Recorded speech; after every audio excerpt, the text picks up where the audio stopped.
चप्पे चप्पे में सत्संग और संतों का आना जाना लगा रहा हो, ऐसे गांव में सत्संग कथा हरि चर्चा ये यहाँ की शोभा है। सदैव इस मिट्टी में, इस धरती में, यहाँ के रज रज में संतों का आना जाना लगा रहा है। ये धरती भी अति पवित्र है और गांव भी धन्य है। और बाहर जाकर के कहीं बताते हैं कि हम प्रभु वाला जा रहे हैं, तो लोग कहते हैं प्रभु वाला नाम ही कितना सुंदर प्यारा लगता है। वहाँ के लोग भी प्रभु वाले होंगे, दुनिया वाले नहीं। दूसरे गांव का, दूसरी जगह का नाम कुछ और होता है, लेकिन यहाँ का नाम स्मरण करते नाम में ही लगा हुआ है तो प्रभु वाले हैं, परमात्मा वाले हैं। तो ये आपकी शोभा है, इस गांव की शोभा है। और यहाँ पर आकर के प्रभु वाले में, प्रभु वालों के बीच में बैठ कर के प्रभु का गुणगान करने का सौभाग्य बहुत नसीब वालों को मिलता है। इस क्रम में दास को भी बार बार सौभाग्य प्राप्त हुआ है, अवसर प्राप्त हुआ है। हम अपने आप को धन्यवादी समझते हैं। आप सब भागवत कथा और राम कथा, शिव पुराण आदि आदि विविध प्रकार के सत्संग के माध्यम से अनेकों बार लाभ लूट चुके हो। कल ही हमने बताया आप सब तो ट्रेंड हैं, दक्ष हैं, निपुण हो चुके हैं। मुझे लगता है कि भागवत के तो आप रग रग में पहुंच चुके है ना। न जाने इतनी बार कथा सत्संग श्रवण करते करते भागवत का जो है रज रज पी लिया है आपने। कण कण का स्वाद भागवत के हरेक प्रसंग का, हरेक उसका लाभ आप प्राप्त कर चुके हैं। रग रग में पहुंच आपकी हो गई है। तो आप सबके बीच में कथा ठाकुर जी का गुणगान करने का सौभाग्य प्राप्त होना भी बड़ी उपलब्धि है। तो इस क्रम में आप सब ग्रामवासी निरंतर इसी प्रक्रिया में रहते हैं कि किसी तरह संतों का आना हो और कोई भेद नहीं, कुछ नहीं। कोई भी संत महापुरुष जन आए, सभी का स्वागत करना, सभी का अभिवादन करना, उनके मुखारबिंद से कुछ न कुछ वचनामृत का पान करना आपकी आदत बन गई है, स्वभाव बन गया है। ये बहुत ही अति खुशी की बात है, प्रसन्नता की बात है। तो इस क्रम में चूँकि भागवत तथा रसधारा में हम गोता लगाने जा रहे हैं, सर्वप्रथम आइए हम उस कथा रसधारा में गोता लगाएं। सर्वप्रथम मंगलाचरण का प्रथम श्लोक, चूँकि इतना विशाल ग्रंथ है, अथाह सागर है, हरि अनंत, हरि कथा अनंता। उस अथाह सागर को हम एक साथ उलीझ के पी नहीं सकते। हरिद्वार जाते हैं तो गंगा स्नान करने जाते हैं, तो सारी की सारी गंगा में हम स्नान भी नहीं कर सकते कि विशेष एक घाट में जाकर के, हर की पेड़ी में, या इसको जहाँ जौन सा घाट उपलब्ध हो उसी घाट में स्नान करते हैं। लौट के जब आते हैं तो पूरी की पूरी गंगा उठा करके भी नहीं ला सकते। कोई लाता है अपने अपने पात्रता के अनुसार, अपने पास जे 1 लीटर, 2 लीटर, 4 लीटर, 6 लीटर, जो भी जिसके पास जैसा पात्र है उतना ही हम गंगा जल लेके घर में आ पाते हैं। तो ऐसे ही कथा रसधारा ये भी अथाह है, अनंत है, और सारे की सारी उस कथा और उस कथा अनंत सागर को हम इतने से छोटे से पात्र में न गा सकते हैं, न स्नान कर सकते हैं, न उसमें डूब सकते हैं, न हम उसको पूरा ले सकते, अपनी अपनी पात्रता के अनुसार। 18,000 श्लोक। अब आज विद्वानों का मत है कि इसमें कुछ मिलावट करके ज़्यादा कर दिया गया है, इसके 12,000 14,000 श्लोक ही प्रमाणित माना गया है, लेकिन संत परंपरा में बताया गया 18,335 अध्याय में ये भागवत कथा, ये ग्रंथ रचा गया है। तो सारी की सारी कथाओं का गान करना और श्रवण करना बड़ा मुश्किल है। एक साथ इतना, जब सुखदेव जी ने राजा परीक्षित को सुनाया तो उस समय तो जिस मौत के डर से कथा उन्होंने सुनाई, और परीक्षित मौत के डर से भयभीत डरे हुए थे, और उस समय 7 ही दिन में उनको भगवत प्राप्ति करवानी थी जो उनका उद्देश्य था।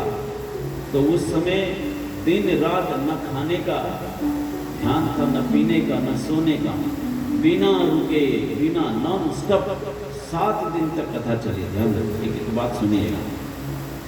सुखदेव जी ने जब राजा परीक्षित को कथा सुनाई थी, बिना खाए बिना पिए बिना सोए एक ही आसन में, गुरु जी भी एक ही आसन में, परीक्षित भी बैठ करके दिन रात लगातार कथा सुनी गई। न तो बीच में कोई भजन, न दूसरी बाहर इधर उधर की बात, दिन भर रात भर कथा चली है। तब जाकर के 7 दिन में ये कथा परीक्षित को अच्छी तरह से पिलाई गई विशेष रूप से। और वो सारा साधन तो हम नहीं कर सकते, न सदगुरु सुखदेव जैसी पात्रता हम में है, न परीक्षित जैसे श्रवण करने की पात्रता हम में है। हम तो अपनी अपनी योग्यता के अनुरूप यहाँ बैठे हैं, इसलिए सारा का सारा सागर पीने की क्षमता, न गाने की क्षमता न पीने की क्षमता हम में नहीं है। तो इसीलिए उस महासागर में जाने से पहले 2-3 बातें हम ध्यान रख लें कि बस हम पूरी की पूरी कथा का तो गान नहीं कर सकते। आपको पता होगा, विधिवत जब कथा होती है तो पाठ किया जाता है, पाठ के लिए पंडित जी रखे जाते हैं, और कथा वांचन करके, कथा बोल करके पूरी नहीं हो सकती, तो पंडित जी के द्वारा उसको पाठ करके पूरा करते हैं। और उसमें भूल चूक त्रुटि हो जाए तो जाप ओम नमः भगवते वासुदेवाय, उसका जाप में निरंतर करके आदि बहुत सारी प्रक्रिया है, उसके द्वारा कथा को संपन्न करने का प्रयास किया जाता है।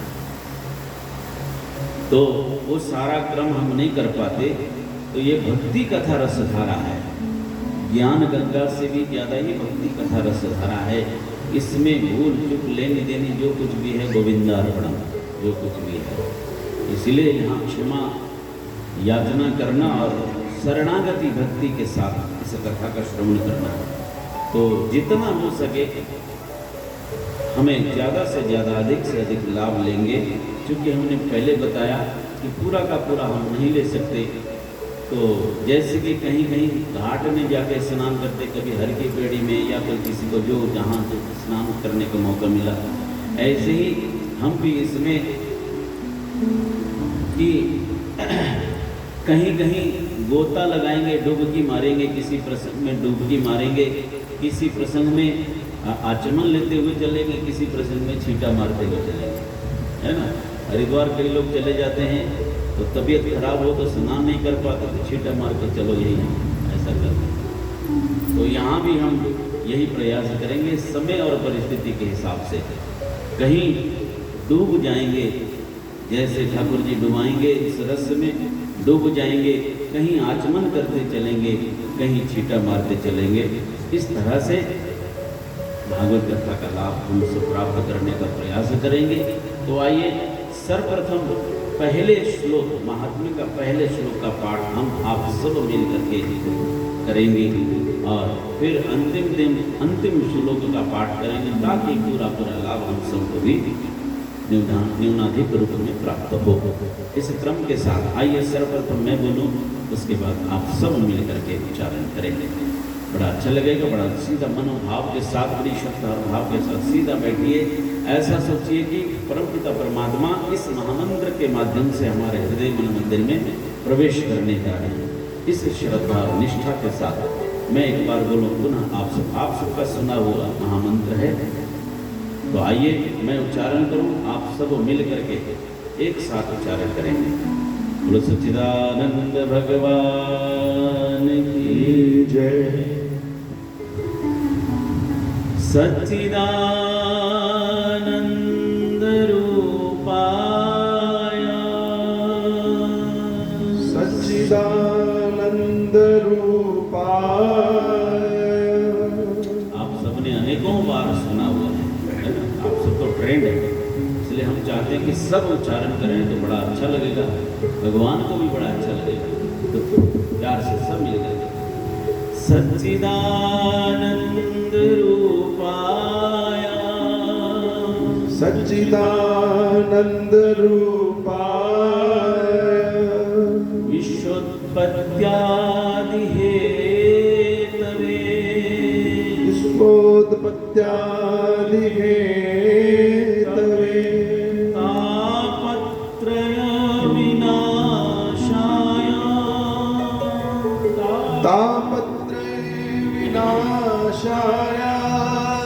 श्री कृष्णाय वयं नुमः, श्री कृष्णाय वयं नमः। श्री कृष्णाय वयं नुमः, श्री कृष्णाय वयं नमः। श्री कृष्णाय वयं नुमः, श्री कृष्णाय वयं नमः। बोलो सच्चिदानंद भगवान की जय। थोड़ा ठंडे ठंडे मत रहा करो, जयकारा भी बोल दिया करो, घाटे का सौदा नहीं है। अब तो गर्मी शुरू होने वाली है ना? इतना ठंडा ठंडा रहना भी ठीक नहीं है, थोड़ा उत्साह दिखाइए प्यार से। बोलो भक्त वत्सल भगवान की जय। सच्चिदानंद भगवान की। की जय। तो बहुत ही सुंदर महात्म्य का प्रथम श्लोक का हमने उच्चारण किया। इस श्लोक में भगवान के नाम का, रूप का और उनके कार्य का, काम का वर्णन किया। नाम, स्वरूप और काम, कार्य। इसका भगवान का भागवत के प्रथम श्लोक ने कैसा नाम बताया? नाम बताया सच्चिदानंद रूपाय। सच्चिदानंद उनका नाम रखा, सच्चिदानंद नाम। सच्चिदानंद मतलब सत्य, चिद और आनंद। कई समाज, कई संप्रदाय वाले आपस में मिलते हैं, जय सच्चिदानंद। मेरे ख्याल आप लोग भी शायद ऐसे अभिवादन करते होंगे, यहाँ भी कुटिया वाले जय सच्चिदानंद करते। क्या बोलते हैं आपस में ऐसे? जय गुरादी क्या बोलते हैं? जय हो अलग जय सच्चिदानंद है, भगवान का नाम है। क्या है? जय सच्चिदानंद। इसमें संधि विच्छेद किया, सत्य, चिद और आनंद। सत्य, चिद, आनंद। क्या क्या? सत्य किसको बोलेंगे, चिद किसको बोलेंगे, आनंद किसको बोलेंगे? सत्य किसको बोले? सत्य मतलब जो कभी परिवर्तित नहीं होता, जिसमें किसी प्रकार का बदलाव न होता हो, जो कभी बदलता नहीं, सदा सर्वदा एक ही रूप में स्थित रहता हो, उसका नाम सत्य है। चूंकि हमको इस चीज का पता नहीं, यहाँ सब कुछ बदलता है, इसीलिए सत्य की परिभाषा हम जल्दी नहीं समझते। यहाँ सब कुछ बदलता है, हमारी बात ही अभी थोड़ी देर में कुछ होती, कुछ देर बाद कुछ और होते हैं ना, पलटू राम कहीं थोड़ी थोड़ी देर में बात बदल देते। अभी हमने थोड़ी देर क्या कहा, तो थोड़ी देर में बात बदल। तो यहाँ संसार में जगत की सारी सृष्टि जो है, change is law of nature, बदलना संसार का नियम है, प्रकृति है, नियति है, यहाँ सब कुछ बदलता है। इसीलिए संसार सत्य नहीं है। सत्य क्या है? ब्रह्म सत्यम जगन मिथ्या। सत्य तो उमा कहूँ मैं अनुभव अपना, सत्य हरि भजन जगत सब सपना। सत्य परमात्मा, क्योंकि वो सदा सर्वदा एक ही रूप में है ना, अखंड धाम में निवास करते हैं, वो कभी बदलते नहीं। सत्य ब्रह्म चिद किसको बोला? चैतन्यता, प्रकाश, परम प्रकाश। कैसा सत्य बोले? जड़ सत्य नहीं, जड़ सत्य नहीं, सजीव सत्य है, चैतन्यता से परिपूर्ण प्रकाश पुंज है। परमात्मा का प्रकाश ही हम सबको प्रतिबिंब रूप में प्राप्त होता है। परम प्रकाश, परम चैतन्यता, फुल कॉन्शियसनेस, वो परमात्मा है। और आनंद, आनंद तो परमात्मा ही है, और दूसरा कहीं दूसरी जगह तो आनंद मिल ही नहीं सकता। अच्छा, दुख का सुख होता है, सुख का दुख होता है, लाभ हानि यश अपयश सबका दोनों विपरीत होता है, पर आनंद का क्या करते? आनंद का कुछ नहीं, आनंद का उल्टा नहीं हो सकता है ना। सुख का होगा तो दुख होगा, है? लाभ हानि यश अपयश दिन रात सुख है, ये सब उल्टा पुल्टा विपरीत सबका है, पर आनंद का कोई विपरीत नहीं है। आनंद का उल्टा नहीं हो सकता, है ना। ये मिश्री है, मिश्री को जिधर से मर्जी चाटो, मीठी मीठी है, इसलिए खाता रहता है। ऐसे ही परमात्मा जो है सदा सर्वदा आनंद ही आनंद, उनमें जरा सा भी कोई भेद नहीं है, कोई जरा सा भी कोई अंतर नहीं। उनके आनंद में सब संसार की रचना करते तो आनंद में करते हैं, संसार को स्वाहा कर देते तो भी आनंद में है। हमें कुछ उपलब्धि हो जाए तो हम फूले नहीं समाते, और खो जाए तो रोने लग जाते। और वो अपनी मर्जी से जगत की रचना करता है तो आनंद में, मर्जी से स्वाहा कर देता तो आनंद में। तो इस सत्य चिद आनंद, ये परमात्मा का रूप, नाम भी उनका हो गया सच्चिदानंद, रूप भी सच्चिदानंद, सत्य चिद आनंद से परिपूर्ण उनका स्वरूप है। अब काम क्या है उनका? काम क्या है?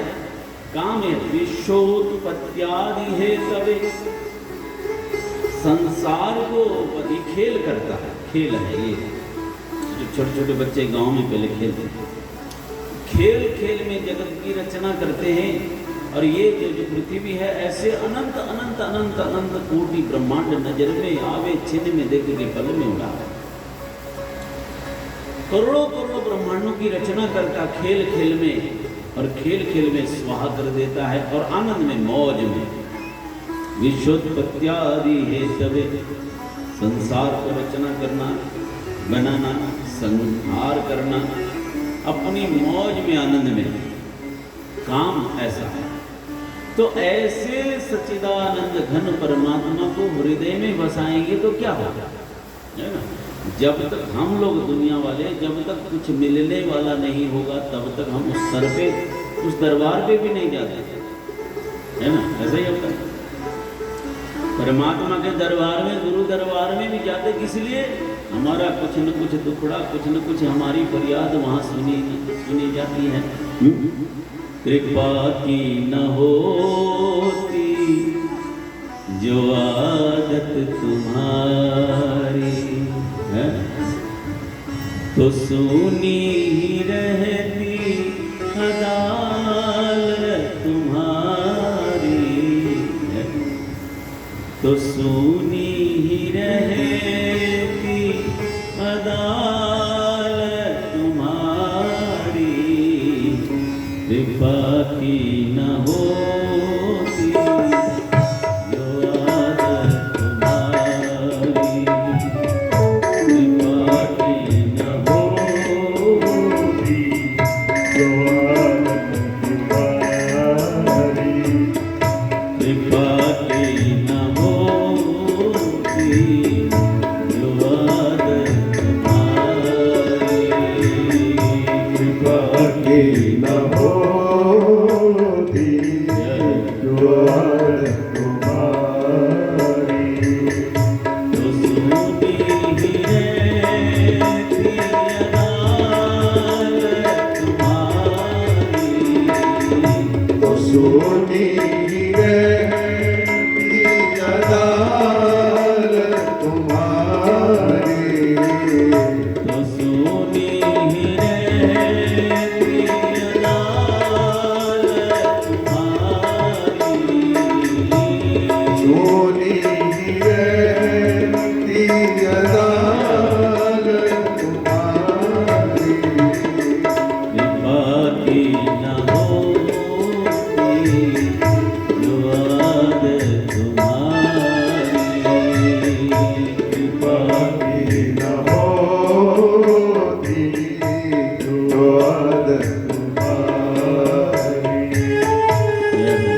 जो आदत तुम्हारी।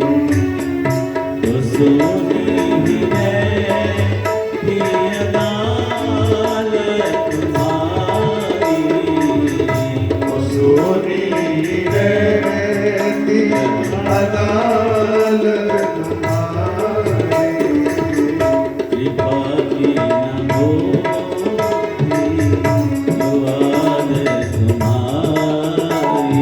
तुम्हारी। कृपा की न होती जो आदत तुम्हारी।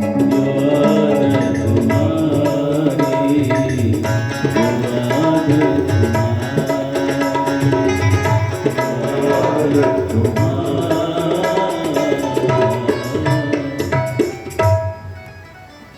कृपा की न होती जो आदत तुम्हारी। तो सुनी ही रहती अदालत। अगर तुम्हारी कृपा करने की आदत, रहमत बरसाने की आदत न होती तो तेरे दर पे जाता ही कौन? तो अकेला पड़ा रहता। इसलिए हम स्वार्थी हैं। हम वही काम करेंगे जहाँ से कुछ मिलने वाला हो, चाहे गुरु दरबार हो चाहे ठाकुर जी का दरबार।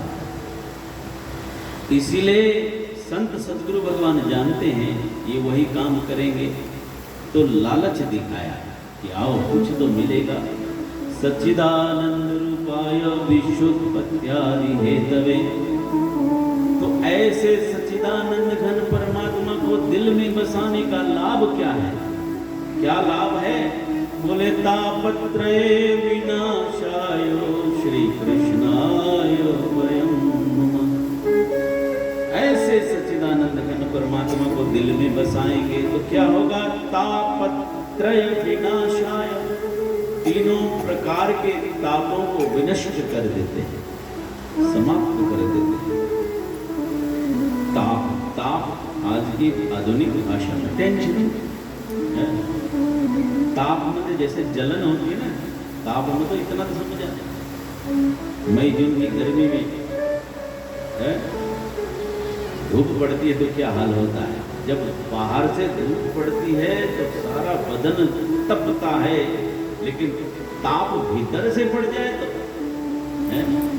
भीतर की ताप तो बहुत खतरा है। बाहर तो सूरज की तेज धूप के बावजूद हवा भी तो चलती है, लेकिन अंदर के ताप में तो हवा चलने की जगह भी नहीं। बड़ा मुश्किल होता है। कल यहाँ बैठे थे तो बड़ी गर्मी लग रही थी, पसीने छूने लग रहे थे। तो आज देखो व्यवस्था हो गई, हवा चल गई ना, पंखे लग गए, आज राहत मिली। लेकिन अंदर पंखा कौन चलाएगा? अंदर जब ताप बढ़ जाए, टेंशन बढ़ जाए, है ना। आज की सबसे बीमारी ताप, टेंशन। कितने प्रकार के तापत्रय? 3 प्रकार के। आदि भौतिक, आदि दैविक, आध्यात्मिक, 3 प्रकार के ताप। आदि भौतिक ताप मतलब जो संसार की प्रॉब्लम से, सांसारिक पदार्थों से सुख दुख जो होता है, जैसे हमने जैसे जैसे सोचा वैसे वैसे हो जाए तो हमको बड़ी खुशी होती है। और जैसे हमने सोचा ऐसा कभी भी नहीं होता है। होता है? कभी भी नहीं होता। जैसा हमने सोचा कभी भी नहीं होता है। उम्मीदों की दुनिया तो हर इंसान बसाता है, पाता वही जो मुकद्दर में जाता है। और इन भौतिक पदार्थों से जो तकलीफ होती है, फलाने के घर में इतनी सुख सुविधा है और मैं वंचित रह गया, तो दूसरों को खाता पीता आनंद में देख करके भीतर जो क्या होता है, शुरू हो जाते ना अंदर गुरुड़ गुरुड़ पूरा है। अंदर जो ताप, अंदर जो भट्टी जलती है वो ताप है। संसार के पदार्थों से जो तकलीफ होती है उसको भौतिक ताप होता है। दैविक ताप, आदि दैविक ताप, प्राकृतिक प्रकोप जानते ना। अभी तुर्की में आया भूकंप आ जाए, ज्यादा बारिश हो जाए या बारिश न हो, आज प्रकृति का संतुलन बिगड़ गया। सवेरे भाटिया जी बैठे थे, बातचीत हो रही थी, ये हथियारों का प्रयोग हो रहा है। बड़ा समर्थ देश दूसरे देशों को आपस में भिड़ाता है और अपना हथियार बेचता है। हाँ, तो ये हथियारों का प्रयोग हो रहा है। विज्ञान की तरक्की, इतना विकास विकास विकास के नाम पर विनाश जो हो रहा है। प्रकृति अपना संतुलन खो गई। जब जरूरत होती तो बारिश नहीं होती, अब जब जरूरत होती है तब नहीं होती, जब नहीं होती तो इतनी होती तो बाढ़ आ जाती है। प्राकृतिक विपदा जिसमें अपना कोई वश नहीं, अपने हाथ में कुछ नहीं, कर कुछ नहीं सकते, बस रो सकते। इसको आदि दैविक ताप कहा। आदि भौतिक ताप, आदि दैविक ताप और आध्यात्मिक ताप। मानसिक सारा खेल तो मन का ही है। जो मन की जो पीड़ा है ना, मन अशांत है। करिष्यामि करिष्यामि करिष्यामि इति चिन्तयत्, करिष्यामि करिष्यामि करिष्यामि इति चिन्तयत्, मरिष्यामि मरिष्यामि मरिष्यामि इति विस्मृतम्। ये भी करना है, वो भी करना है, वो भी लपेटना है, वो भी सब पटोरना है। जिंदगी, पूरी जिंदगी सारी लग जाती है, लेकिन सारा संसार बटोरा नहीं जाता। ओ हो रहे सारा रहेगा, ये भी कर लेना था, वो भी कर लेना था। जीवन छोटा और इच्छाएं इतनी बड़ी हो जाती। जिंदगी हमारी इतनी छोटी और हमारी इच्छा इतनी बढ़ती। प्रभु ने जितनी कृपा की है उसमें संतोष नहीं, और चाहिए और चाहिए और चाहिए। वो भी बटोरते बटोरते बटोरते बटोरते जिंदगी कब खिसक जाती पता ही नहीं लगती। जीवन छोटा और इच्छाएं अधूरी होती है, और इस तरह से मानसिक टेंशन बढ़ती है और छोटी जिंदगी पूरी नहीं होती। और जो कामनाएं इतनी अधिक हैं, उन कामनाओं के वशीभूत, उन कामनाओं के अनुरूप फिर अगला अलग जीवन हमको धारण करना पड़ता है। मेरी बात को ध्यान से सुनिए। शास्त्र कहते हैं जो जो इच्छा करते हुए हमने हमारी मौत हुई है, अगला जन्म हमारा वैसी उसी अनुरूप हो। अंतमति या सागति, अंतमति या सागति। जिसकी अंतिम समय में जैसी मति होगी तो अगली योनि उसके लिए ध्यान इधर दीजिएगा। बोल कृष्ण कन्हैया लाल की जय। मरते मरते जिसकी जैसी मति होती, घर वाले बोलते ना बाबा राम राम कर ले, बाबा राम राम कर ले।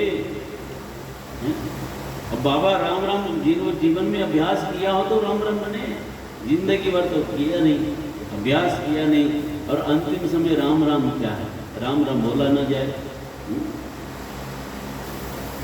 तो ये हाल होता है। अंतिम अंक सुधारने के लिए जीवन भर की प्रैक्टिस, साल भर पढ़ाई करेंगे तो एग्जाम के टाइम में काम आएंगे। जिसने पढ़ाई नहीं की, साल भर कोई तैयारी नहीं की, और लास्ट में एकदम से एग्जाम आ जाए तो उस समय क्या है, गाड़ी निकल गई तो घर से चला मुसाफिर, मायूस हाथ मलता बैरंग वापस आया। जीवन गुजर गया तो जीने का ढंग आया, जब शम्मा बुझ गई तो महफिल में आया। उस समय होश आता है जब संभलने लायक कुछ नहीं, होश ही तब आता है। अमरनाथ हम गए, हम हर जगह सुनाया करते, अमरनाथ गए, बालटाल के रास्ते में, आप लोग भी गए होंगे। कौन कौन गया, ऊपर करना था, कोई गया है? जय श्री राधे, बहुत बढ़िया। तो छोटे बालक ने उठाया, टीवी में तो देखा है, टीवी में तो देखा है ना। अमरनाथ देखो, दो रास्ते हैं अमरनाथ जाने, बल्कि 3 रास्ते होते हैं। एक तो उड़ के भी जाते हैं, तो हेलीकॉप्टर भी लगा दिया। तो एक पहलगाम का रास्ता है, 2 दिन लगते हैं, 2 दिन रात में विश्राम करके। एक बालटाल का रास्ता है जो सवेरे 4 बजे के लगभग चलो तो शाम तक जो है, रात तक 8-10 बजे तक लौट के आ सकते हैं, जो कैंप है वहाँ। तो जब जाते हैं तो इतनी सी पगडंडी होती, इतना सा रास्ते में, वहीं पर भक्तों ने जाना भी उसी में, आना भी उसी में, और पूरा चिकड़ वाला रास्ता होता है, बर्फ पानी सब कुछ उसी में, घोड़े वाले खच्चर वाले भी उसी में, पालकी वाले भी उसी में, जाने वाले भी उसी में, आने वाले भी उसी में। एक तरफ पहाड़, एक तरफ हजारों मील नीचे खाई। देखो इतना दुर्गम खतरनाक रास्ता, कभी जाके देखना। 2 बार गए, पता नहीं तीसरी बार कब मौका मिलेगा। तो ऐसा खतरनाक रास्ता है, जाना भी उसी में, आना भी उसी में। एक तरफ सैकड़ों मील खाई, नीचे झेलम नदी बहती है, खतरनाक, बाद में जाके पाकिस्तान चली जाती है। और एक तरफ पहाड़ है, जगह नहीं है, इतनी सी पगडंडी में सारा आना जाना, घोड़ा खच्चर, भक्त लोग, सैकड़ों लोग आ रहे हैं, जा रहे हैं, सब उसी तरह। तो घोड़े वाले क्या बोलते हैं, खच्चर वाले भागते हैं तो होश होश करते हुए आते हैं उसी में,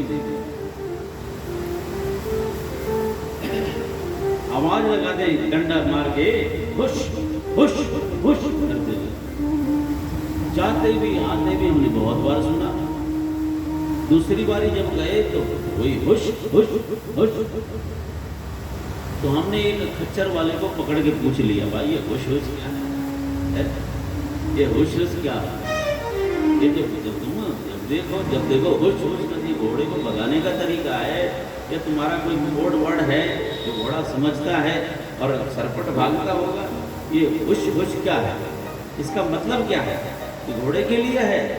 तो कहा पीर जी, संतों को पीर बोलते, मुसलमान है वो सारे, संतों को पीर बोलते। पीर जी ये घोड़े के लिए नहीं, ये तो आप लोगों के लिए, आने जाने लोगों के लिए हुश, ये आप लोगों को बोल रहे हैं हम हुश।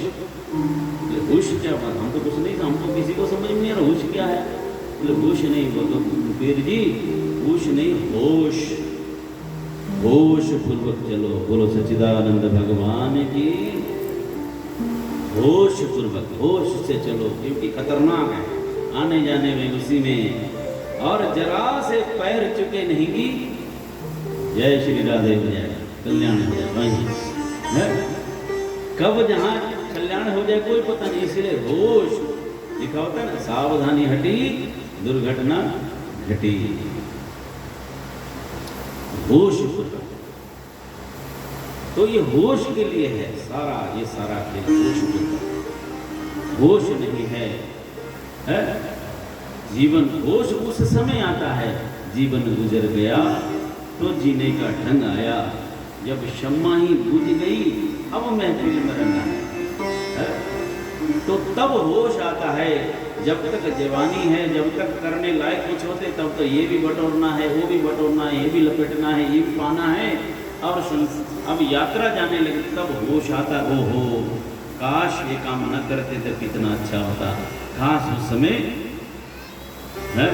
इंसान की गति बताई है, इन ध्यान रखिए, बहुत बड़े विद्वान ने लिखा है, इंसान रोता हुआ पैदा होता है, ध्यान रखिएगा, रोता हुआ पैदा होता है, शिकायत करता हुआ जीता है और पछताते हुए मरता है।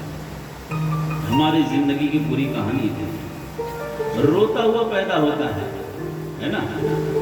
एक ऐसा समय है, उस समय माँ भी चाहती है कि बच्चा रोए, नहीं जिंदगी भर माँ कभी नहीं चाहती कि बच्चे की आंखों में कभी आंसू। कोई माँ चाहती है, माँ भी चाहती है उसकी जिंदगी के सारे आंसू मुझे मिले, मेरे बच्चे की जिंदगी में खुशियां ही खुशियां हों। लेकिन जब बच्चा बालक पैदा होता है, अगर बच्चा ना रोए तो सबको तकलीफ होती है। उस समय माँ भी चाहती है कि बच्चा रोए। बच्चा अगर नहीं रोए तो माँ चुट्टी काट के, परिवार वाले उसको चुट्टी काट के, थप्पड़ मार के, जैसे तैसे उसको रुलाना चाहेंगे। घर वाले उसको तकलीफ देके, उसको परेशान करके उसको रुलाना चाहेंगे। माँ भी तकलीफ देके रुलाना चाहेंगे, है? अब जब एकदम से बच्चा रोता है, तो बच्चा तो रोता है, घर वाले सब खुश होते हैं। बोलो कृष्ण कन्हैया लाल की। है ना विडंबना, ये संसार कितनी गजब की कहानी है। बच्चा तकलीफ हो रही है, उसको रोता है और घर वाले लड्डू बांटते हैं, थालियां पिटते हैं, मेरे घर में लालो भाई। बच्चे को तकलीफ है, बिना तकलीफ के तो बच्चा रोएगा नहीं। माँ भी चाहती है कि बच्चा रोए। तो कहा इंसान रोता हुआ पैदा होता है। कबीरा जब हम पैदा हुए जग हंसे हम रोए। तो रोता हुआ बच्चा पैदा होता है और शिकायत करता करता जीता है। पूरी जिंदगी हमारी शिकायत कभी खत्म नहीं होती।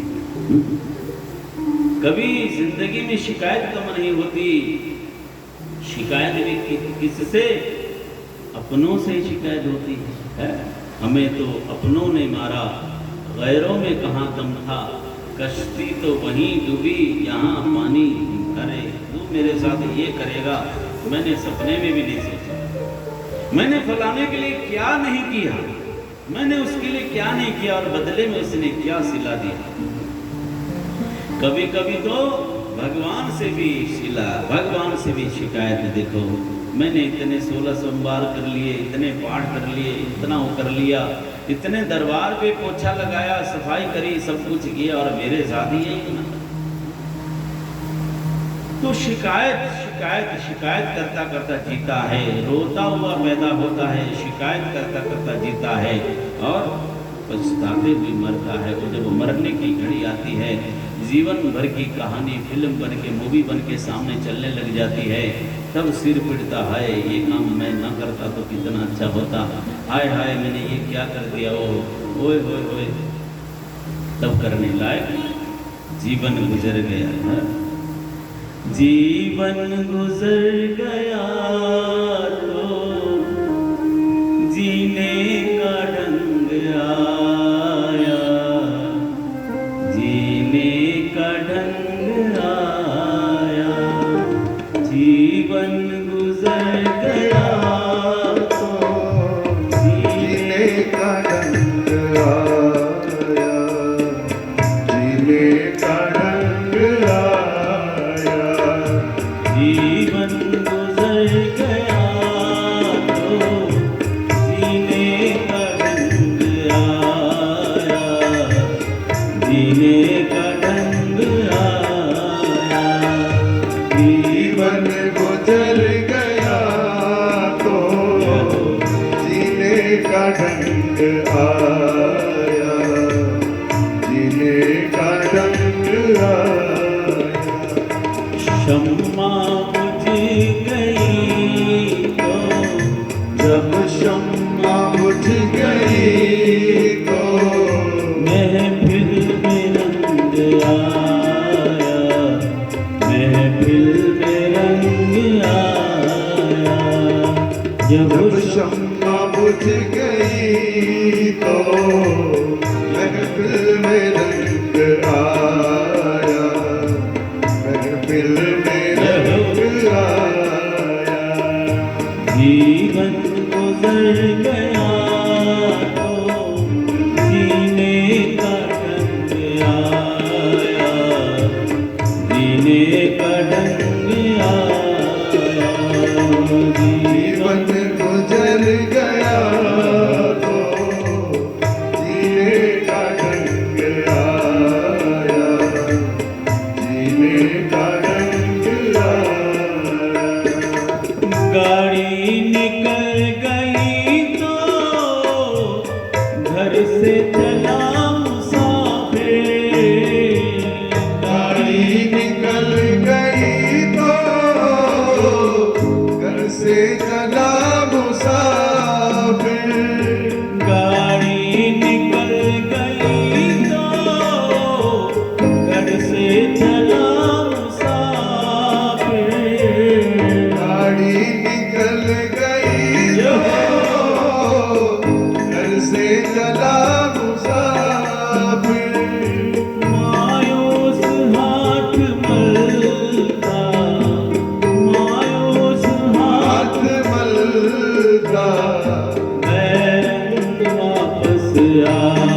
वृंदावन बिहारी लाल की।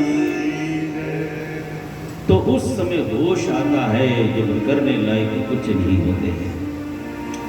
तो उस होश के लिए सत्संग है। बिनु सत्संग विवेक न होई। विवेक को जगाने के लिए सत्संग की आवश्यकता है, कथा की आवश्यकता है, संत शरण शास्त्र शरण की आवश्यकता। तो कहा ऐसे परमपिता परमात्मा सच्चिदानंद घन परमात्मा को दिल में बसाएंगे तो क्या होगा? तापत्रय विनाशाय, तीनों प्रकार के ताप,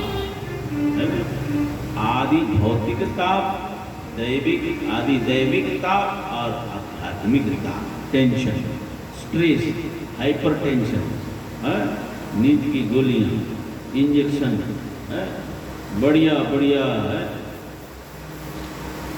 बड़े बड़े शहरों में जाके देखिए, जो बेड, जो बिस्तर, सोने का कमरा होता है, क्या तैयारियां कर रखी होती है?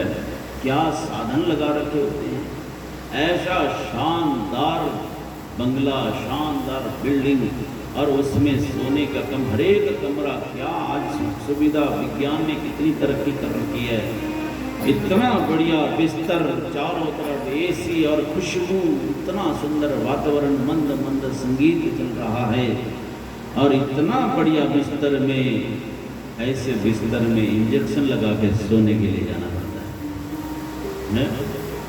नींद की गोली के बिना नींद नहीं आती है।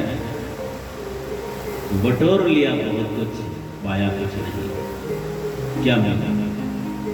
इतना बढ़िया शानदार वातावरण में नींद नहीं। अब शायद शहरों में शायद ही कोई हो जो बीपी की गोली न खाए। लेकिन जब भक्ति में, कथा सत्संग में बैठते हैं, जय श्री राम। पंखा बंद किया गया? अच्छा। तो उस वातावरण में, इतना सुंदर बंगले में, इतना सुंदर रूम में नींद नहीं आती। लेकिन यहाँ तो बैठते हैं तो कथा में तो फटी हुई दरी में भी नींद आ जाती है। बोलो कृष्ण कन्हैया लाल की, है ना? इतना बढ़िया वातावरण में वहां नहीं नींद आती, यहाँ फटी दरी में भी बैठो। जिसको आती है ना, वो दीवार का कोना देख देंगे, जहाँ पीठ लग जाए, झोंका लेने का मजा ही कुछ है। क्यों यहाँ नींद आती पता है? यहाँ क्यों नींद आती पता है? अच्छा, नींद किसको आती है? नींद किसको आती है और किसको नहीं आती? बताइए, नींद किसको आती है? जिसके जीवन में एकदम आनंद है, चैन है, शांति है, नींद तो उसी को आएगी, है? जिसके जीवन में शांति है, कोई टेंशन नहीं, सुख है, चैन, नींद उसी को है। किसी ने मजाक में कहा था, जिसके गले में चैन वो सदा बेचैन है। जो इतने इतने गहने लाद के बैठे हैं, जिसने बटोरा बहुत कुछ है और खोखला हो गया, खाली, मिलता कुछ नहीं। और नींद उससे कोसों दूर है। जिसने पाया बहुत कुछ है, उसको दुनिया के सहारे टैबलेट, इंजेक्शन और यही सब पदार्थों की आवश्यकता पड़ती है नींद के लिए। और भगवान की जो प्यारा भक्त होता है, तो भगवान के दर पे भजन करते करते कब नींद आई पता ही नहीं लगता। उसको तो सपने में भी ठाकुर जी आते। बोलो कृष्ण कन्हैया लाल की। उसको कोई चिंता नहीं, फिक्र नहीं है, वो मगन है, हर स्थिति में सदा आनंद मंगल में रही है। हाँ, यहाँ लोकल वाले नहीं आए, हिसार से भी आ गए थे संगत। बोलो कृष्ण कन्हैया लाल की जय। जयकारा तो बोल दो जी, नाराज हो मेरे नाल हैं? की गल है? नवा सा बंदा दिखता है, पता नहीं क्या। मैं नवा, इतना नवा तो नहीं है, अभी दोस्ती नहीं बनी है। थोड़ा तभी तो दोस्ती बनेगी ना। आप दोनों तरफ से ताली बजनी चाहिए। तुसी बोलते ही नहीं पे, नाराज गल, कोई गल है?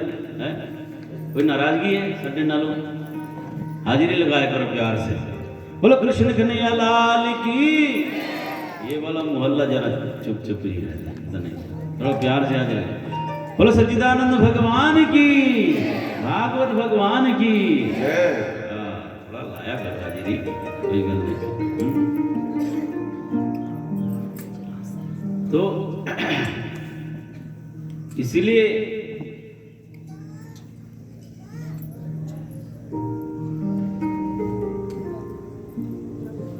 तो ध्यान रखना जरूरी है। तो सावधानी के लिए ये कथा है सज्जनों।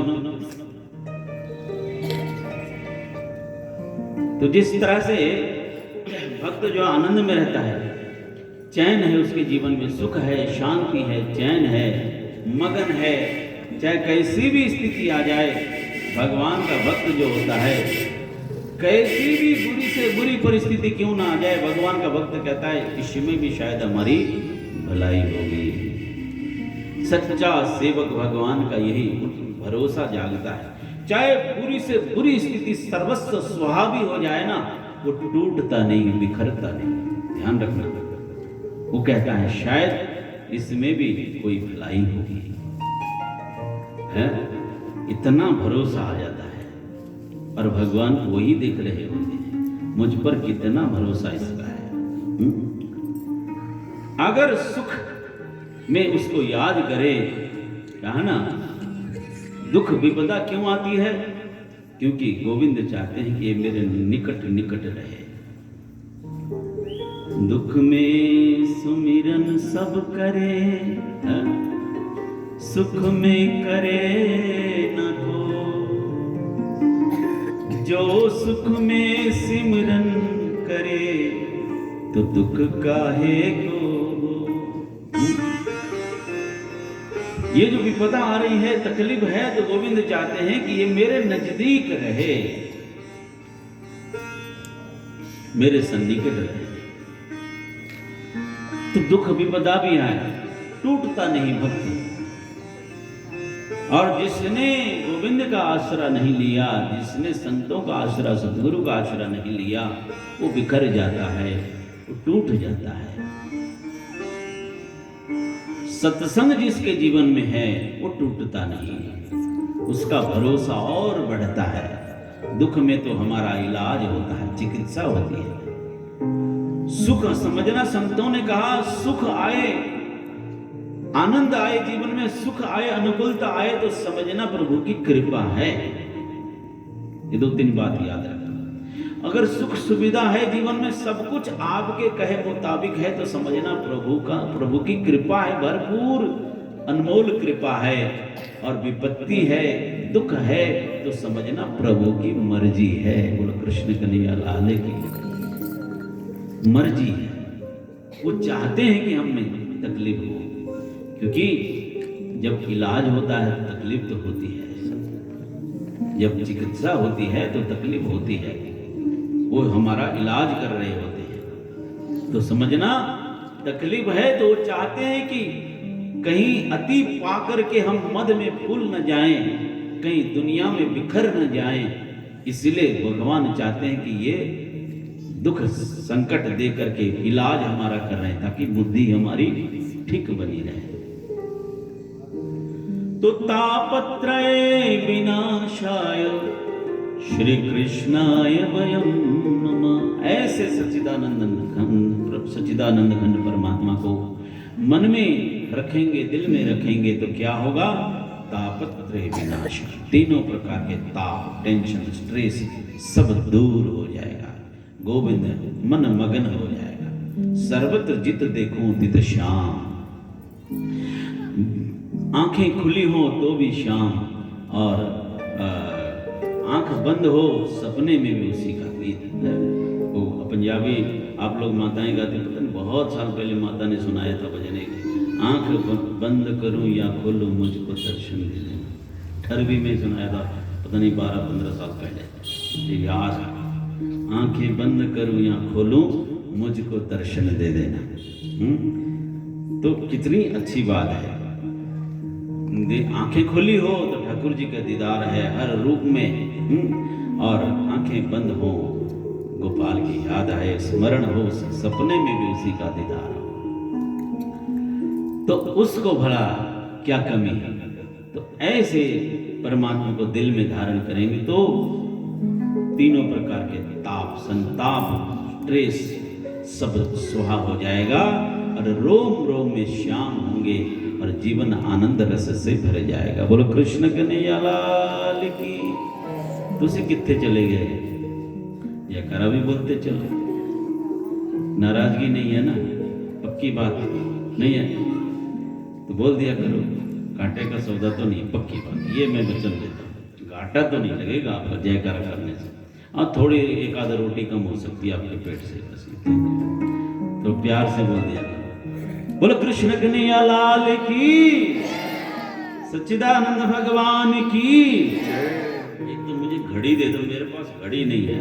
कहीं पता चला 7 बज जाए, 8 बज जाए, 9 बज जाए, है ना? मुझे घड़ी, मुझे कोई मोबाइल वगैरह कुछ दे देना सामने, मैं रख लूँ ताकि घड़ी चलती रहे। मुझे यहाँ तो पता नहीं चलता ना, फिर तो चलता रहता है। और यहाँ बोलने लगते हैं, जब परीक्षा होती है ना तो टाइम बड़ा थोड़ा लगता है।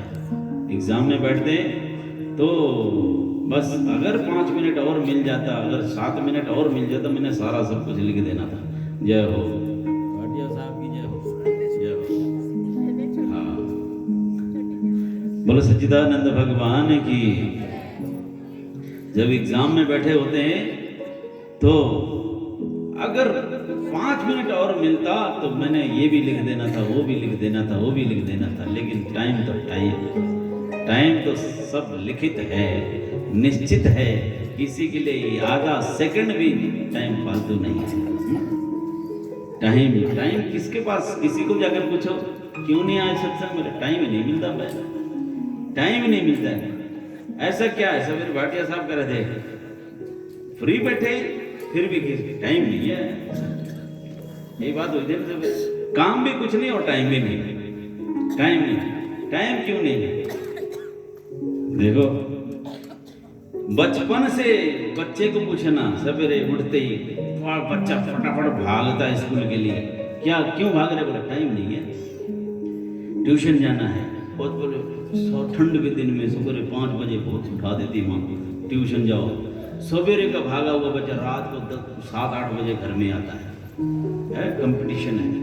भगा बच्चे को अपनी इच्छा थोपते बच्चों के ऊपर, अपने हिसाब से बच्चे को बनाना है। टाइम नहीं है। बड़ा हो गया तो टाइम नहीं है, शादी हो गई टाइम नहीं है। तो उधर जब शादी होती है, जब शादी देखना, जब बारात एक जगह से वो होटल या पैलेस में बुक किया होता है, अब वहाँ से दूसरी जगह से दूसरे होटल से शादी, नाचते गाते, खाने पीने, दारू मीट अंट बंट सब भूत प्रेत पिशाच की तरह उल्टा पुल्टा सब करेंगे। है ये शादी तो जब दुल्हा दुल्हन होते उस समय भगवान विष्णु और लक्ष्मी का रूप माना गया। उस समय देवताओं को आह्वान किया जाता है, अपने पूर्वज सब आशीर्वाद देने आते हैं, देव सब आते हैं और ऋषि मुनि सब आशीर्वाद देने आते हैं। लेकिन जिस घर में जहाँ मीट दारू की पार्टी हो, वहाँ देवता आएंगे? बताओ। है उस समय दारू मीट, जिस शादी में दारू मीट नहीं है, बोले क्या बेकार, सबसे बेकार शादी है, सबसे ठंडी शादी, बेकार शादी। मजा बढ़िया है। जहाँ खान पान उल्टा कैसी शादी में गया मैं। शादी वाले दिन मेरे को कुरुक्षेत्र से लेकर ले गए, पटियाला ही गए शादी में। वो मैं नहीं चाहता था, जिंदगी में कभी नहीं गया। एक ही बार ले गया तो उसी के बाद कान पकड़ लिया, जाना नहीं किसी की शादी में। लेके चले गए और वहाँ शादी, बारात आई, अब दारू पिए, और नाचने के लिए कुछ लड़कियों को बुला रखा था पार्टियों ने। अब पैसा है, खूब खाया पिया और पता नहीं किसने उन लड़कियों को छेड़ दिया जो नाचने वाली होती हैं। स्टेज बना रखी थी और नाचना कूदना किसने लड़की को छेड़। बाप रे बाप। अभी शादी जिसकी जिंदगी की शुरुआत होनी है और शुरुआत में भी ऐसे तलवारें निकल गई, मारा पीटा, एकदम पी रखी है दोनों तरफ से। ऐसे बक्से जो डीजे थे सब उठा के एक दूसरे को पटक रहे, पीट रहे, मार रहे, धोसा, तलवारें, कोई कितनों को मार दिया पूरा। जिसकी जिंदगी की शुरुआत ही ऐसी है। बाद में नहीं बसा, घर नहीं बसा, वो किसी उसके हस्बैंड के किसी दोस्त के साथ भाग गई, हस्बैंड कोई और लेके आया वापस। सब यही सब होगा।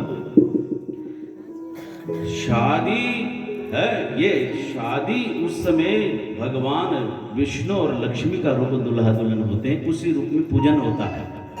देवता आते हैं आशीर्वाद देने के, उस समय देवों का आह्वान होता मंत्रों के द्वारा।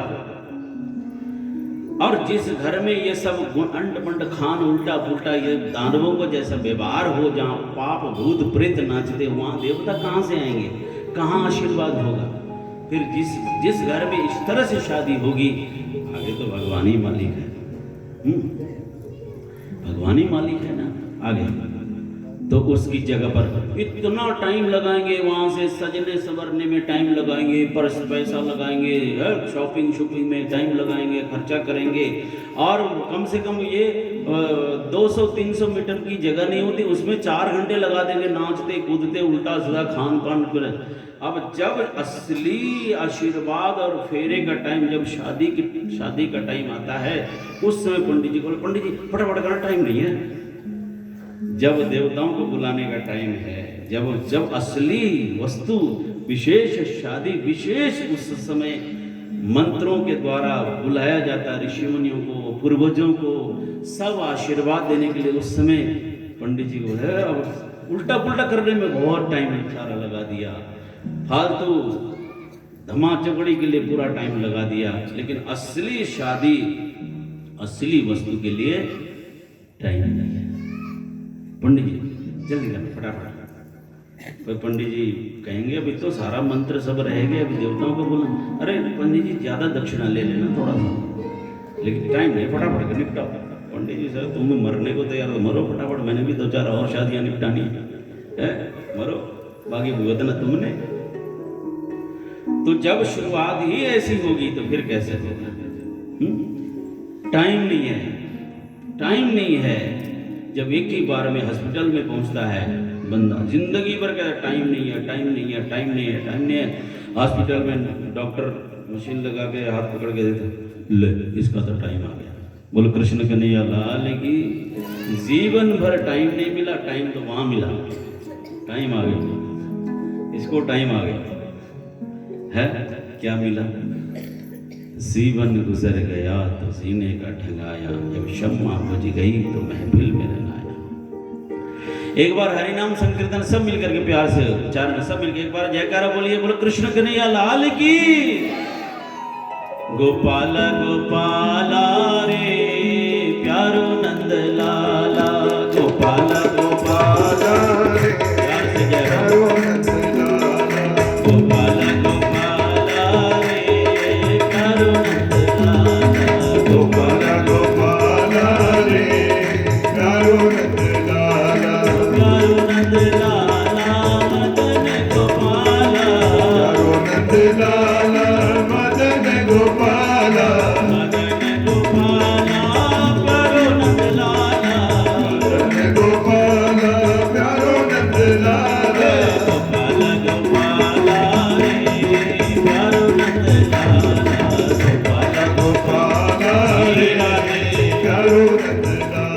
गोपाला गोपाला रे प्यारो नंद लाला, गोपाला गोपाला रे प्यारो नंद लाला, गोपाला गोपाला रे जय हो प्यारो नंद लाला, जय नंद लाला जय गोपाला, जय नंद लाला जय गोपाला, जय गोपाला जय नंद लाला, जय गोपाला जय नंद लाला, जय नंद लाला जय गोपाला, जय गोपाला जय गोपाला, जय गोपाला जय नंद लाला, जय गोपाला जय नंद लाला, राधे गोविंदा मन भजले हरि का प्यारा नाम, श्री राधे गोविंदा मन भजले हरि का प्यारा नाम है, गोपाला हरि का प्यारा नाम है, नंद लाला हरि का प्यारा नाम है, गोपाला हरि का प्यारा नाम है, नंद लाला हरि का प्यारा नाम है, गोपाला हरि का प्यारा नाम है, नंद लाला हरि का प्यारा नाम है, गोपाला हरि का प्यारा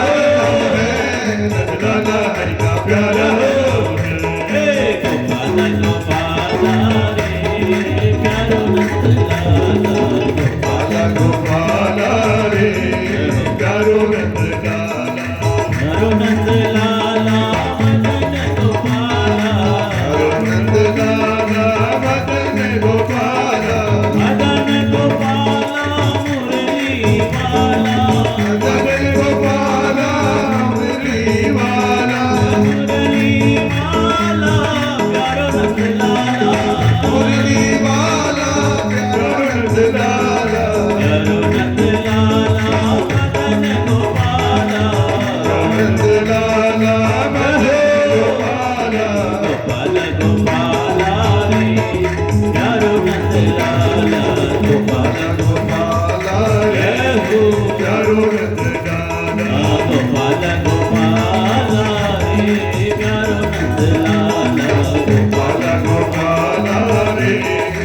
प्यारो नंद लाला, प्यारो नंद लाला, प्यारो नंद लाला, मदन गोपाला, मदन गोपाला, मुरली वाला, मुरली वाला, प्यारो नंद लाला, प्यारो नंद लाला, मदन गोपाला, मदन गोपाला। श्री वृंदावन बिहारी लाल की। आपका जयकारा सुनकर मुझे बड़ा आनंद आ रहा है। तुसी बहुत अच्छे हैं। एक बार प्यार से फिर थोड़े से और अच्छे हो जाओ। बोलो कृष्ण कन्हैया लाल की, सच्चिदानंद भगवान की। एक बार क्या हुआ, ऋषि मुनिगण 88,000 ऋषि मुनि बैठ करके सत्संग लाभ प्राप्त कर रहे थे। इतने में सुत जी महाराज का प्रवेश हुआ। अचानक संत भगवान का सदगुरु सुत जी महाराज, सुखदेव ने सुत जी महाराज का आगमन हुआ। सभी संतों ने मिलकर के हार्दिक स्वागत किया, सत्कार किया, ऊंचे आसन में बिठाया। 88,000 ऋषि मुनि नैमिष तीर्थ में, नैमिष में तो गए हो आप लोग, नैमिषारण्य में गए माता जी गए नैमिषारण्य। नैमिष तीर्थ है उत्तर प्रदेश में, लखनऊ के पास 50-60 किलोमीटर लखनऊ से पहले नैमिष तीर्थ है। एक बार संत ऋषियों ने विचार किया कि कोई ऐसी जगह मिले जहां बैठ करके हम सत्संग लाभ प्राप्त करें, मन शांत हो, है ना। हम सब की यही व्यथा है, महाराज धूप बत्ती तो आसामी कर दे, पर ये मनवा जो है ये टिकता नहीं, है ना। सबकी यही बात है, सबका यही प्रश्न है। सब कुछ करते हैं पर ये मनवा जो है टिकता नहीं। ऋषि मुनि में ये सोचते थे। गीता में श्री कृष्ण ने भी यही कहा, चंचलम ही मन कृष्णा प्रमाथि बलवत् दृढ़। हे कृष्ण, मेरा मन बड़ा चंचल है। वायु से भी, जैसे वायु को मुट्ठी में कैद करना चाहो तो वायु को कौन कैद कर सकता। मैं अपने मन को कैद नहीं कर पाता हूं, नियंत्रित नहीं कर पाता। मन जो है सरपट भागता है। धूप बत्ती करते हैं, स्नान करते हैं और धूप बत्ती करके 2 मिनट बैठते हैं भजन सिमरन के लिए। जैसे माला उठाई, सिमरन चालू और मन का घोड़ा ऐसे ही होता है। माला तो कर में फिरे, जीव फिरे मुख माही, अरे मनवा तो चहुदिश फिरे, ऐसु तो सुमिरन नाही। कबीर जी कहते, माला तो कर में फिरे, जीव फिरे मुख माही, नाम जाप चलता है और मनवा तो चहुदिश फिरे, ऐसो तो सुमिरन नाही। है यही व्यथा सबकी है। और श्री कृष्ण के अंग संग रहने वाला, सदैव उनके नित अंग संग रहने वाला अर्जुन का भी यही प्रश्न है। ऋषि मुनियों ने भी यही प्रश्न किया। अच्छा एक बात बताओ, ऐसा क्यों होता पता है? इसका जवाब है, ऐसा क्यों, मन क्यों नहीं लगता पता है? विचार करना, ध्यान से विचार करना। जब ही पूजा स्थान में आसन में बैठकर सिमरन करते हैं, उसी समय मनवा भागता है, मन टिकता नहीं। लगभग हरेक का यही सवाल है, लगभग। और आपको पूछना, जब खेती करते हो, काम करते हो, चूल्हा चौका करते हो, तब मन को लगाना नहीं पड़ता, लगाना पड़ता है? बताओ, बताना। कोई आपको बोलता है?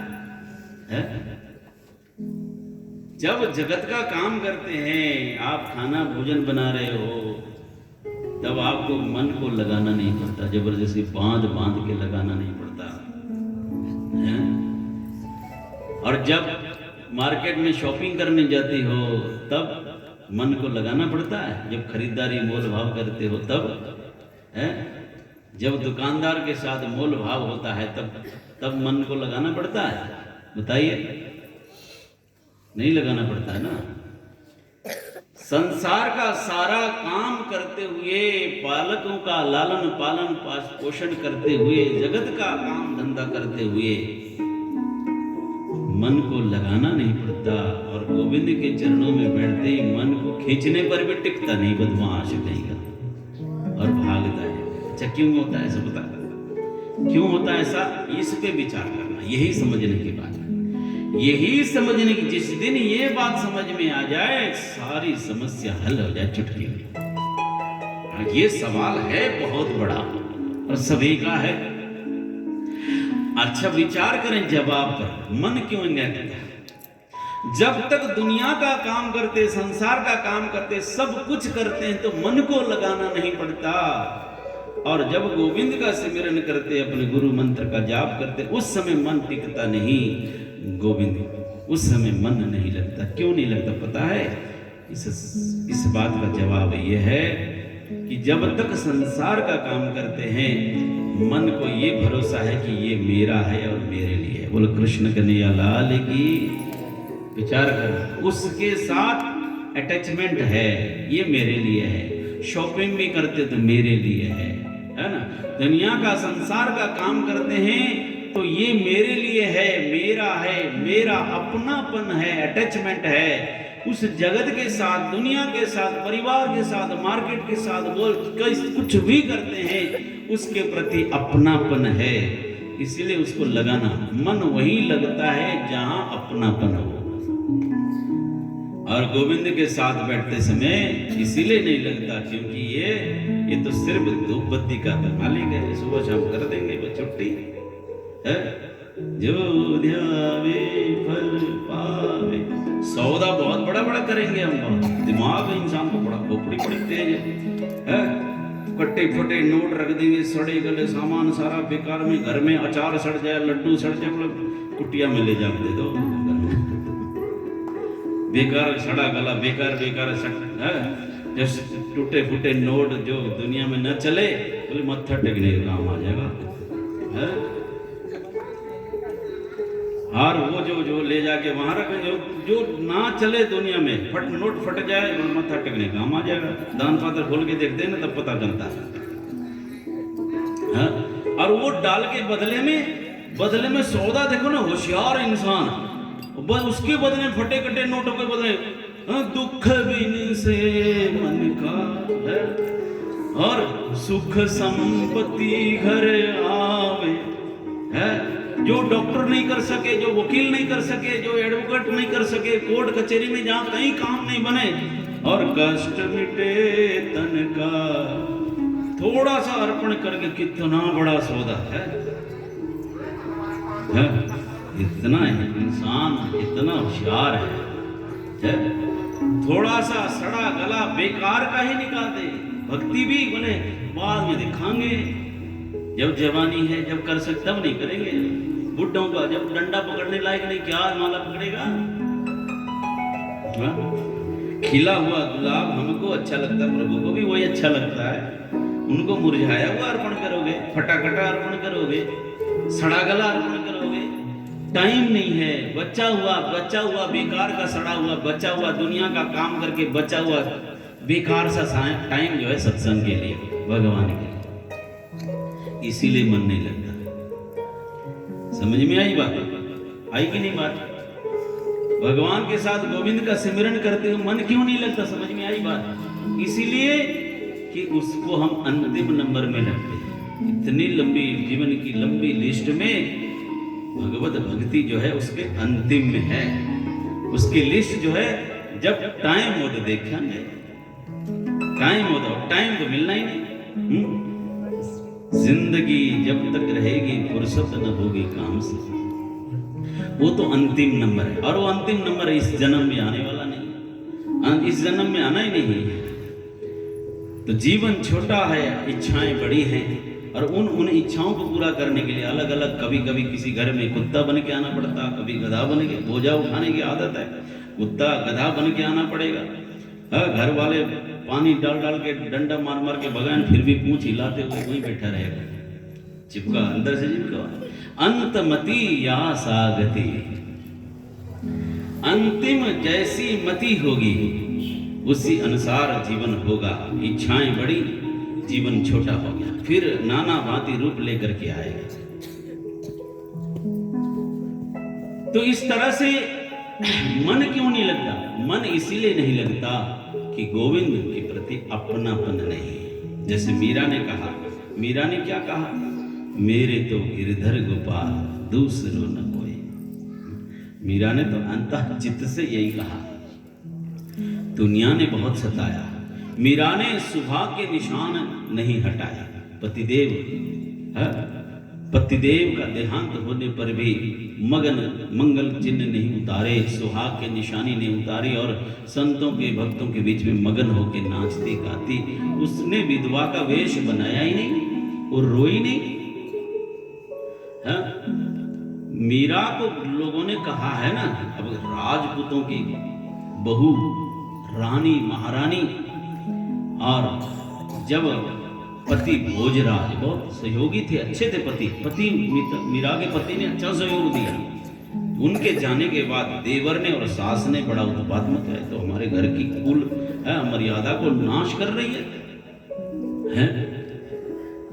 तो सबके मन में ये था, हम भी यही सोचते हैं, ये तो विधवा बनेगी, रोएगी, वो सफेद वस्त्र धारण कर कोने में रोएगी, लिखेगी पति की याद में। मीरा को तो कोई फर्क ही नहीं पड़ा, उसी तरह नाचती रही, गाती रही, आनंद लेती रही, मगन हो। तो कानाफूसी हुई।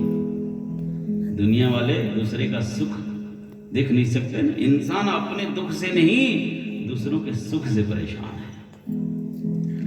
तो मीरा के बारे में कानाफूसी शुरू हो गई। दुनिया में कानाफूसी बहुत ज्यादा होती है। एक दूसरे के खिलाफ इधर की उधर, उधर की उधर, बड़ा मजा आता है। निंदा रस जो है मिश्री से बहुत मीठा होता है। निंदा करना इतना मजा आता है, इतना मजा आता है, क्या बात है। किसी की निंदा करने बड़ा मजा आता है। तो मीरा के बारे में कानाफूसी, और इसने तो मंगल चिन्ह भी उतारे नहीं, ये तो सुहागन बन के नाचती है, गाती है, कहीं इसने किसी और के साथ, है ना, बात है। तो लोग हैं, इसने कहीं सांठ गांठ तो नहीं कर ली, किसी और के साथ विवाह तो नहीं कर लिया। मीरा तक कान में बात पहुंची। तो मीरा ने छाती ठोक के कहा, हाँ है मेरी लगन है। किसके साथ है? मैं छिपाऊं क्यों? मैंने घाटे का सौदा किया ही नहीं, घाटे का सौदा तो तुम करते हो। मीरा डंके की चोट पे बोली, ऐसे बर को क्या बरू, ऐसे बर को क्या बरू, जो बरिए और मर जाए। बरिए गिरधर लाल को मेरो चुड़लो अमर है जा, है? बरिए गिरधर लाल को मेरे चुड़लो अमर है जा। तुम लोग जितनी मर्जी बातें करते रहो, मुझे तुमको मनाना नहीं है, तुम्हारे लिए नहीं। मैं तो गोविंद, क्योंकि मेरे तो गिरधर गोपाल दूसरो न कोई। कौन है वो? जाके सिर मोर मकुट मेरो पति स्वयं। श्याम मना नानी चाहे लोग बोलियां बोले नी, मैं श्याम मना नानी चाहे लोग बोलियां बोले नी, मैं श्याम मना नानी चाहे लोग बोलियां बोले नी, मैं ताली तो बजा दो, चाहे लोग बोलियां बोले नी, मैं श्याम मना नानी चाहे लोग बोलियां बोले नी, मैं श्याम मना नानी चाहे लोग बोलियां बोले, चाहे लोग बोलियां बोले, चाहे लोग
लख कोशिश कर लेने मेरे घर वाले, रोकण की लख कोशिश कर लेने मेरे घर वाले, रोकण की लख कोशिश कर लेने मेरे घर वाले, प्रीता कैद न होइया चाहे लख में लगा लो ताले, प्रीता कैद न होइया चाहे लख लगा लो ताले, रोकण की लख कोशिश कर लेने मेरे घर वाले, रोकण की लख कोशिश कर लेने मेरे घर वाले, प्रीता कैद न होइया चाहे लख में लगा ले ताले, प्रीता कैद न होइया चाहे लख में लगा लो ताले, ताले ताले तोड़ के आना रे चाहे लोग बोलियां बोले, ताले तोड़ के आना रे, काले लोग बोलियां ओ बोले, ताले तोड़ के आना रे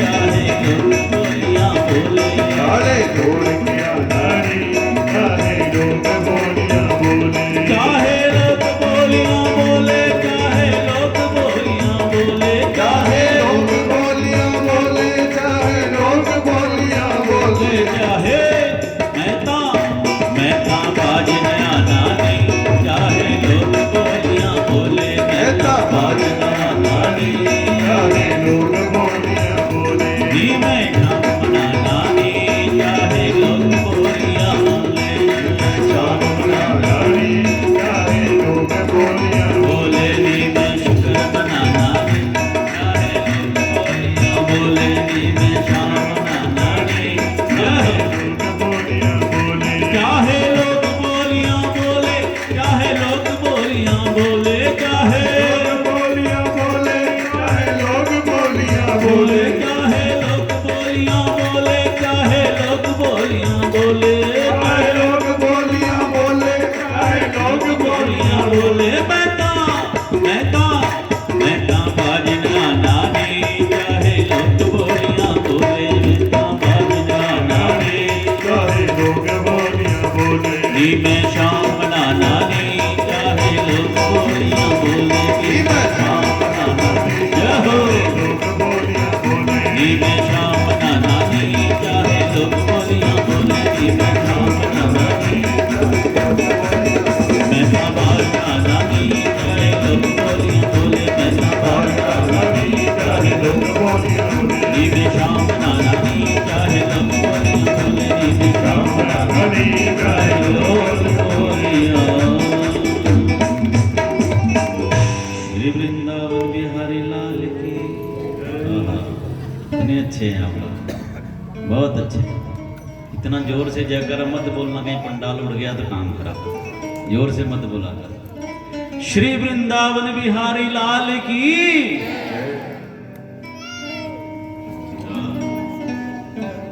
तो मन क्यों नहीं लगता पता लग गया?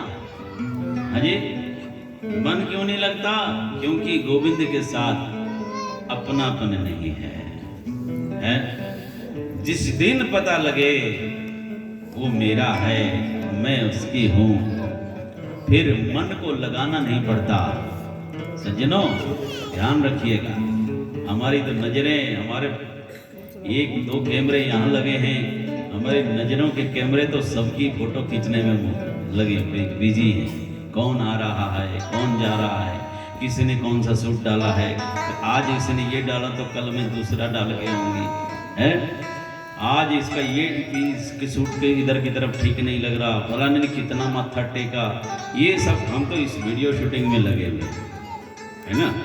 नजरें हमारी, यही कहा सावधान, सावधानी हटी दुर्घटना। इतना त्याग करके आए घर से, कोई सीरियल छोड़ के आए, कोई घर का काम धंधा छोड़ के आए, सारा घर की साफ सफाई छोड़ के आए, दोपहर में सोने की आदत होगी वो भी छोड़ के आए, सब कुछ त्याग के आए, और यहाँ भी यही कैमरा में खींचते रहोगे तो काम खराब। इसीलिए मन नहीं लगता, इसीलिए मन नहीं लगता। जिसकी जैसे सुनना कैसे, जैसे परीक्षित ने सुनी, जैसे अजामिल ने सुनी, जैसे धुंधकारी ने सुनी, एक निष्ठता, दत्त चित्त, नजर सामने से हटनी नहीं चाहिए। नजर के साथ साथ मनवा भी हटता है। और इतना सब कुछ करने पर भी यहाँ बैठे तो हैं। मैडम ने हाजिरी के लिए आवाज लगाई और बच्चे ने यस मैम करके जवाब नहीं दिया तो अटेंडेंस गायब है ना। आए भी और अटेंडेंस नहीं लगी तो काम खराब है। तो हाजिरी लगनी जरूरी है ना। बोल कृष्ण कन्हैया लाल की। तो सावधानी हटी, ये नजरों को संभालना बहुत जरूरी है। ये नजर से ही काम खराब होता है। इसीलिए जो एक निष्ठ श्रोता होते हैं, एक निष्ठ नजर नहीं हटनी चाहिए। और इस पात्रता के साथ श्रवण करेंगे तो पूरा लाभ न हो तो फिर बताना, फिर गोविंद न मिले तो बताना। पात्रता होनी जरूरी है। नजरों को मत घुमाइएगा, इसीलिए मन नहीं लगता। दुनिया सब अपनी लगती है, गोविंद अपने नहीं लगते। उसके पास है, उसके प्रति अपनेपन का भाव नहीं, अंतःचित्त बोझा है। वो एक प्रकार का बोझा है। बस करना पड़ता है, निर्वाह करना पड़ता है, तो मन नहीं लगेगा। फिर तो अगर लगन लग जाए तो एक पल भी दूर करना मुश्किल है। उसके बिना दूर रहना ही मुश्किल है। एक पल भी, जैसे अभी बछड़ा दिया गाय ने, कितना माँ भी तड़पती है, बच्चा भी तड़पता है। एक दूसरे की तड़प देखो, वहां देखो, उनको बोलना थोड़ी पड़ता है। मन लगा बोलना पड़ेगा, न माँ को बोलना पड़ता है, न बच्चे को बोलना पड़ता है, न मन की परिभाषा वो जानते हैं। तो कितनी लगन कैसी होनी चाहिए उस नव शिशु बालक को देख करके पता लगा। बच्चा कितना रुदन करते पुकार लगाता है। और माँ भी जैसे बच्चा रोता है, माँ रस्सी तोड़ के भागेगी, रस्सी तोड़ के भागेगी। तो ये लगन बनेगी। जिस दिन ऐसी लगन बनेगी, फिर जैसे ये लगन बनेगी तो प्रभु हमारे हरदम अंग संग साथ मिलेंगे, वो दूर नहीं मिलेंगे। बोलो कृष्ण कन्हैया लाल की। वो दूर है ही नहीं। कौन कहता है कि दीदार नहीं होता है? आदमी खुद ही तलबगार नहीं होता है। तुम पुकारो तो सही दिल से उस दिलवर को, देखना कैसे वो साकार नहीं होता है। तलबगार, जो तलबगार होता है उसको, जिसको तलब लगी है, चाहे उधर की हो चाहे इधर की हो, है? जिसको तलब लगी है वो छोड़ता नहीं। घर का हाल बर्बाद हो जाए लेकिन अपने लिए मुकम्मल कर लेता है। जिसको तलब लगी हो, चाहे ठेके की लगी हो, चाहे बोतल की लगी हो, चाहे किसी भी रूप की लगी हो, चाहे सत्संग की लगी हो। कौन कहता है कि दीदार नहीं होता है? आदमी खुद ही तलबगार नहीं होता है। तुम पुकारो तो सही दिल से उस दिलबर को, देखना कैसे वो साकार नहीं होता है। तो मन न लगने का कारण यही है क्योंकि हमारे मन में उसके प्रति अपनेपन का भाव आया नहीं। अपनेपन का भाव आया नहीं। एक गोपी ब्रज में तप कर रही है, ध्यान से सुनिएगा। आप फोटो मत खींचो इतना इधर उधर ज्यादा शूटिंग कर रहे हो बहुत ज्यादा, तो ये कैमरे को करने दो एक काम, आप नजर मत घुमाइए।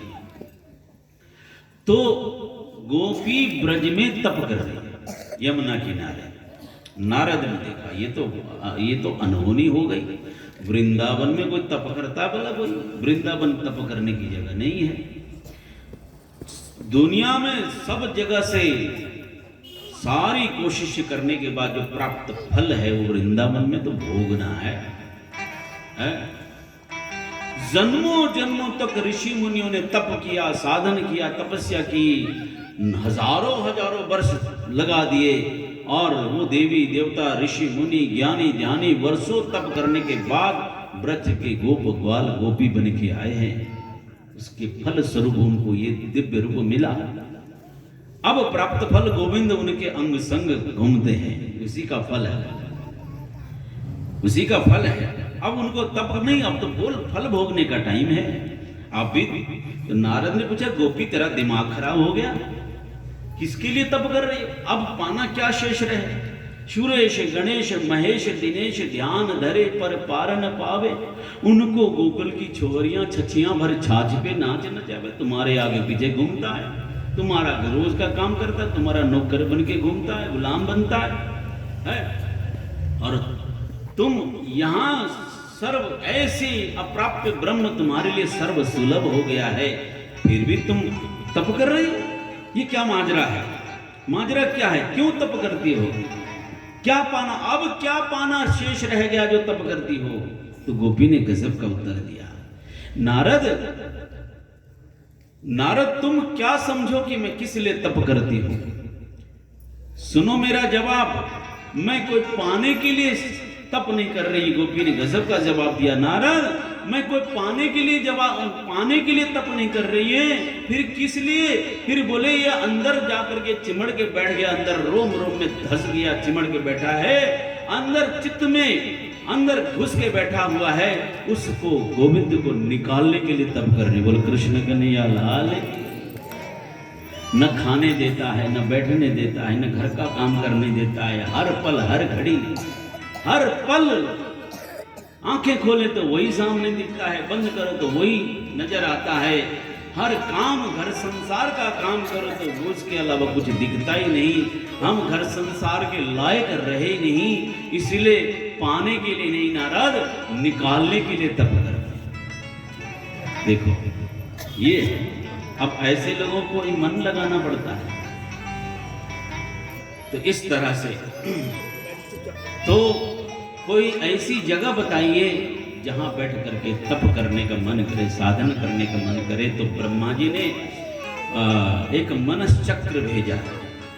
मनस चक्र कहा, ऋषियों इस चक्र के पीछे पीछे जाओ, जहां जाकर ये चक्र शांत होगा समझना कि वही सत्संग के लिए बहुत सुंदर जमीन है, भूमि है। चक्र आगे आगे, ऋषि मुनि उसके पीछे पीछे, और वो चक्र के पीछे पीछे नैमिषारण्य की पावन भूमि में चक्र जाकर के शांत हुआ। कभी जीवन में एक बार जरूर जाना है आपने, है ना? नैमिष तीर्थ है, वो चक्र तीर्थ है, वहाँ भी जल निकला हुआ है, वहाँ लोग स्नान करते हैं, भागवत होने का लाभ उठाते हैं। वहाँ बैठ करके कभी आपको सत्संग भागवत कथा श्रवण करना चाहिए जीवन में एक बार शुकताल में, जहाँ राजा परीक्षित को सुखदेव जी ने कथा सुनाई, उस भूमि में भी कथा सुननी चाहिए एक बार जीवन में। और नैमिष तीर्थ में वहाँ लोग दूर दूर से आकर के कथा करते हैं और श्रवण करते हैं। तो वहाँ पर सुत जी महाराज पहुँचे थे चक्र तीर्थ में, 88,000 ऋषि मुनि बैठे। तो वहाँ पर सुत जी महाराज का स्वागत हुआ, सत्कार हुआ। तो शौनक नाम के ऋषि को संतों ने, ऋषियों ने आचार्य बनाया कि महाराज हम सब के मनोभावों को आप ही समझते हैं, आप प्रश्न करिएगा और हम सब सत्संग का लाभ प्राप्त करते हैं। इस तरह से शौनक नाम के ऋषि ने प्रश्न प्रारंभ किया है, विविध प्रकार के प्रश्न, और उनके मुखारविंद से निस्सृत अमृत कथा रस के माध्यम से भागवत कथा उतरती है। सुताख्यारी कथा सारम मम कर्ण रसायन। कहा अज्ञान ध्वंत विध्वंस है, कोटि सूर्य समप्रभ। हे सुत जी महाराज, आप तो अनंत अनंत ज्ञान के सागर हैं, लेकिन हम सब के जीवन में हमने पाया बहुत कुछ, मिला कुछ नहीं। इसीलिए सुताख्या ही कथा सारम मम कर्ण रसायन। आप ऐसा कुछ सुनाइए जिसमें थोड़े में बहुत कुछ मिले। सूत्र रूप में, कथा सार, सार रूप में।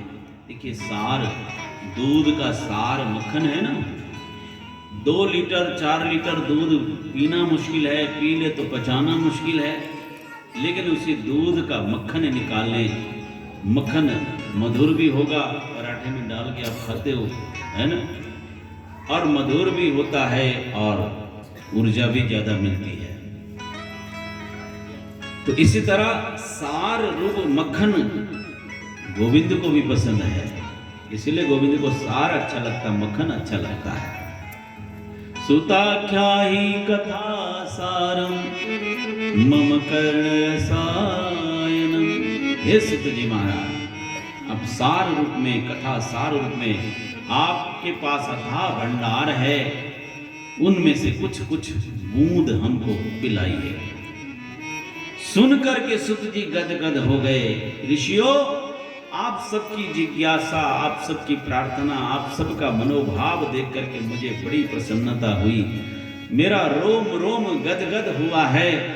आपकी पात्रता देख करके तो मैं वही कथा आपको सुनाऊंगा जो कथा सद्गुरु सुखदेव भगवान ने राजा परीक्षित को सुनाई। 7 दिन में ही उनको किस तरह से श्री हरि के चरण प्राप्त हुए। बोलो सच्चिदानंद भगवान की।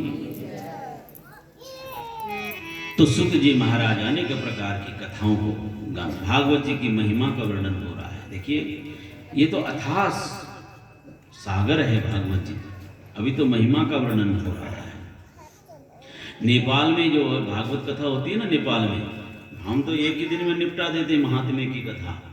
7 दिन कथा होती है तो सिर्फ महात्म्य की कथा 7 दिन तक एक अलग वक्ता करता है, बाकी कथा दूसरा वक्ता करेगा, प्रमुख जो वक्ता होता है। बाकी कथा प्रमुख वक्ता करते हैं। नेपाल में जो महात्म्य की कथा 7 दिन तक वो अलग अलग वो करेंगे, बोले फिर भी रहेंगे, 7 दिन करके भी फिर भी रहेंगे बोलते हैं। तो हमने जैसे कि पहले बताया, ये तो अथाह सागर है, कहीं कहीं गोता लगाएंगे, कहीं आचमन करेंगे, कहीं छींटा मारते हुए चलेंगे, समय और परिस्थिति के हिसाब से। बोलो सच्चिदानंद भगवान की। हाँ जी, माता जी को सूचना बताइए, कुछ बता रहे? होली, होली तो आ ही रही है, अब तो रोज ही होली होनी है।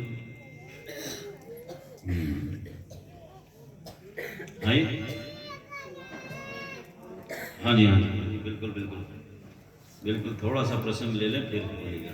माता को होली खेलनी है, फूलों की होली तैयार है। बोलो कृष्ण कन्हैया लाल की। गद हो रहा, मेरा सीना फटने वाला है। तो जिन्होंने दान दिया और भक्त लोग सभी आकर के कथा श्रवण करते हैं। बड़ा अच्छा मंदिर है।